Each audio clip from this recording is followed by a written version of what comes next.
Good morning and welcome back to Novopangea Beginner's Guides. In this video, we're going to go ahead and talk about buildings, how to use them, how to rent them out, and basically just how to get them in game so you can start producing with them. All right. Now, in the last video, we talked about how to put your land claims in there. And you can see I still have the 3 land claim spot that we talked about. We have them all built out, ready to rent. So we're ready to go ahead and place our buildings down and start putting skilled workers in there to produce with them. So how you do that is very simple.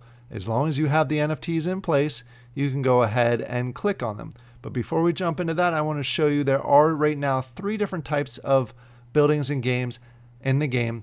Down the road, there will be additional types of buildings in the game. First of all, we have the food that basically produces the food that you use every time your skilled workers go out and work. They have to be fed, so this produces food for them. You also have the building materials. This is needed, as you saw from the last video. You need building materials in order to build out your land so they're ready to rent and build on.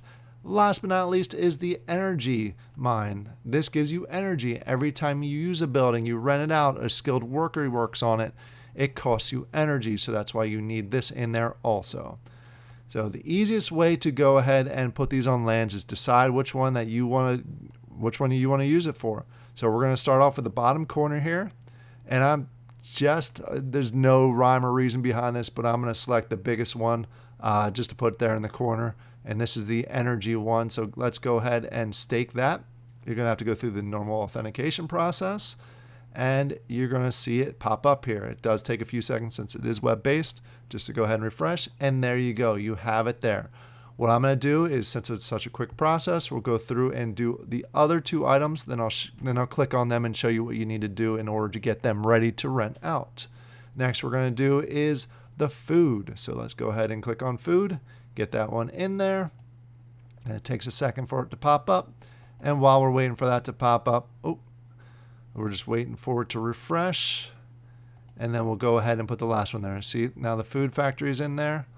And then the last one is the building materials, or the materials building. I always say it the other way around. And then it takes a second for it to go ahead and pop up there. Now you have all 3 buildings staked. You're good to go. All you have to do is go ahead and click on the buildings now, and you have to basically set them up for the rent. You have 2 options here. In here, you can have it completely dedicated to your skilled workers and your skilled workers only, and no one else can go ahead and work on these buildings. I don't recommend that. I recommend having it open for other people to work on, because that's ways that you can get additional profit. It only costs you 1 obsidian for someone else to work on it, but I'll show you a little trick that allows you to still benefit from it and still profit from it. So what I do is I leave this box unchecked, because that allows other people to work on it, but I can still put my own skilled workers on there. So it's nice that you can do both of those.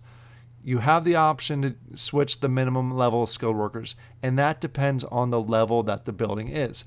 These are all level 1 buildings for me, so the only skilled workers that I can go ahead and put on here are level 1 skilled workers. So all I have to do is go ahead and set the wage, go through the authentication process, and there we go. We have it set up. I'm going to go ahead and fast forward and do it for the rest of the buildings. And there we go. All 3 of my buildings are set up and they're open. Anyone in the shadow realm that wants to go ahead and work, they can go ahead and jump into my buildings, work for me, and then all I have to do is pay them 1 obsidian, and I get the benefits from it. I get the production. For example, food. If someone works in there, whether it's my skilled worker or someone else's skilled workers, every time someone works in there, I get 200 food. How is that nice? Obviously, you get the food that you need in order to run your skilled workers, but then you can also exchange the food for obsidian. So if I get 200 units of food every time someone works in there, that's the equivalent of 4 obsidian, which is much better profit than just using skilled workers alone. So that's how you go ahead and use the buildings. I can go ahead and click on any of these, and I'm going to see my skilled workers, or my optional skilled workers, and you see that I have 5. I can go ahead and select them individually and put 1 in there, or I can put 3 total in there. Every building, at least a level 1 building, only has the option to go ahead and add 3 skilled workers in there. The other thing I did want to note is with the buildings, you have the opportunity to upgrade them. To upgrade them, you go to, let's go back just to show you, you go to your inventory over here, you select the building icon, and you select any of the buildings that you have, that little green arrow, and it's going to show you how much it's going to cost to go ahead and upgrade. All right, so you can go ahead and see, for example, this building to upgrade costs 120 obsidian and 1,500 building materials, and it's going to take 12 hours to go ahead and upgrade it. Once you upgrade it, you have the option of using level 1 and level 2 skilled workers on there.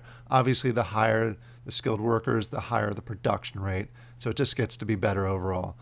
So that's the long-term goal, is to upgrade these all the way to level 3. So they are basically producing more for you. All right, that was the buildings. That's how simple it is. They produce really well, especially if you have the land and the skilled workers and the buildings. It's a great combination to be self-sufficient. I hope this was helpful, and I'll talk to you later. Bye.